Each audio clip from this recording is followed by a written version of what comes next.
क्या आप जानते हैं कि बॉलीवुड के ट्रेजेडी किंग दिलीप कुमार को एक समय डॉक्टरों ने गंभीर भावनात्मक तनाव से उबरने के लिए हल्के फुल्के किरदार निभाने की सलाह दी थी।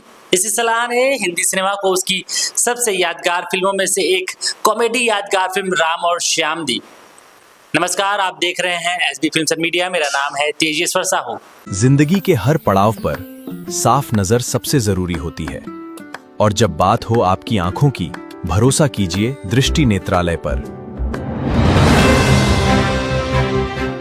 1950 और 60 के दशक में दिलीप कुमार ने देवदास, दीदार, दाग जैसी कई गंभीर फिल्मों में अभिनय किया। वे अपने किरदारों को पूरी तरह जीने के लिए जाने जाते थे। लगातार भावनात्मक भूमिकाएं निभाने के कारण वे मानसिक तनाव से गुजरने लगे। अपनी आत्मकथा में भी उन्होंने स्वीकार किया कि इस दौर में उन्होंने विशेषज्ञों से सलाह ली और उन्हें कुछ समय तक हल्के और हास्य प्रधान किरदार करने की सलाह दी गई।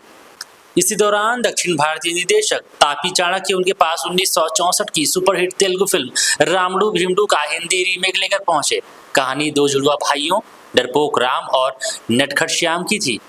दिलीप कुमार को यह डबल रोल बेहद पसंद आया और उन्होंने फिल्म के लिए तुरंत हामी भर दी। 20 मार्च 1967 को राम और श्याम सिनेमाघरों में रिलीज हुई और साल की सबसे बड़ी हिट फिल्मों में शामिल हो गई।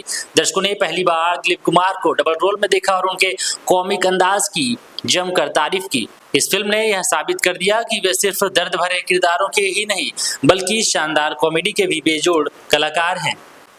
इस फिल्म से जुड़ी एक दिलचस्प बात यह भी है कि इसमें दिलीप कुमार की बड़ी बहन का किरदार निभाने वाली निरूपा रॉय वास्तविक जीवन में उससे करीब 9 साल छोटी थी। वहीं मीडिया रिपोर्ट्स और दिलीप कुमार की आत्मकथा के अनुसार शुरुआत में नायिका के लिए सायरा बानो पर विचार हुआ था, लेकिन बाद में यह भूमिका मुमताज को मिली।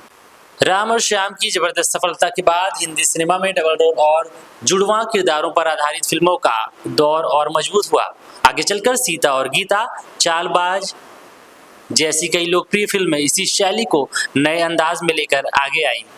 यह फिल्म सिर्फ एक सुपरहिट फिल्म नहीं थी, बल्कि यह वह मोड़ भी थी जिसने दिलीप कुमार के अभिनय के एक नए रंग से पूरे देश को परिचित करवाया।